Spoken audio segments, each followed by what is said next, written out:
آپ پڑھتے رہتے کہ جنب، جنوبی جنب کو کہتے ہیں۔ جنب کا معنی یہ پہلو، یہ پہلو، یہ جنب ہے۔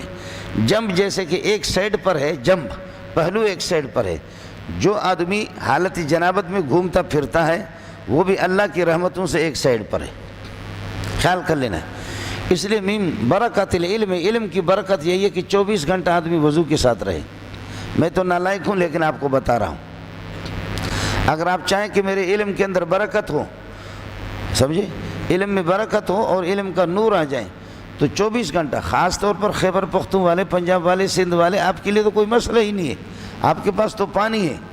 مسئلہ بدبختی بلوچستان والوں کی ہے کہ جہاں پانی ہی نہیں ہے، لیکن جن کے پاس پانی موجود ہے تو 24 گھنٹہ وہ طہارت کی حالت میں رہے۔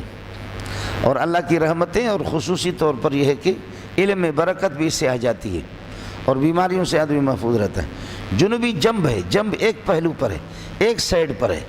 تو اللہ تعالیٰ جو انسان جنابت کی حالت میں، ناپاکی کی حالت میں گھومتا پھرتا ہے، اللہ کی رحمتیں اس سے ایک سائڈ پر ہے، وہ اللہ کی رحمتوں سے ایک سائڈ پر ہے۔ ہاں یہ ایک الگ مسئلہ، یہی وجہ ہے کہ رسول پاک صلی اللہ علیہ وسلم کی دونوں عادتیں، اگر آپ کو جنابت ہو گئی رات کے ابتدا میں 10-11 بجے بیویوں کے ساتھ ہم بستری کی کسی بیوی کے ساتھ، تو پھر آپ غسل کرتے یا کم از کم وضو بناتے اور پھر صبح کو غسل کرتے۔ تو جنابت کی حالت میں آپ نہ رہتے، غسل کرتے اگر ابتدا میں۔ اور اگر فجر کی اذان ہو رہی ہے، فجر کی اذان سے آدھا گھنٹہ پونا گھنٹہ پہلے اگر آپ نے ہم بستری کی تو اس وقت پھر یہ کہ سو گئے، وضو بھی نہیں کیا، وضو بھی نہیں کیا اور غسل بھی نہیں کیا۔ اب جب کہ اذان ہوگی تو اذان کے وقت آپ غسل کریں گے۔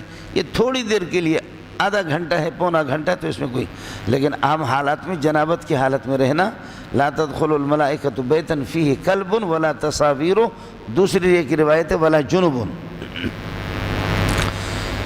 لا تدخل الملائکہ مانا ملائکۃ الرحمت، رحمت کے فرشتے، جہاں پر تصویر ہے، کتے ہیں اور جنبی ہے۔ یہی وجہ کہتے ہیں کہ کتے کو اگر ضرورت میں آپ پال رہے ہیں تو اس کو باہر رکھو، گھر سے باہر رہیں، گھر کے اندر ہی نہ رہیں۔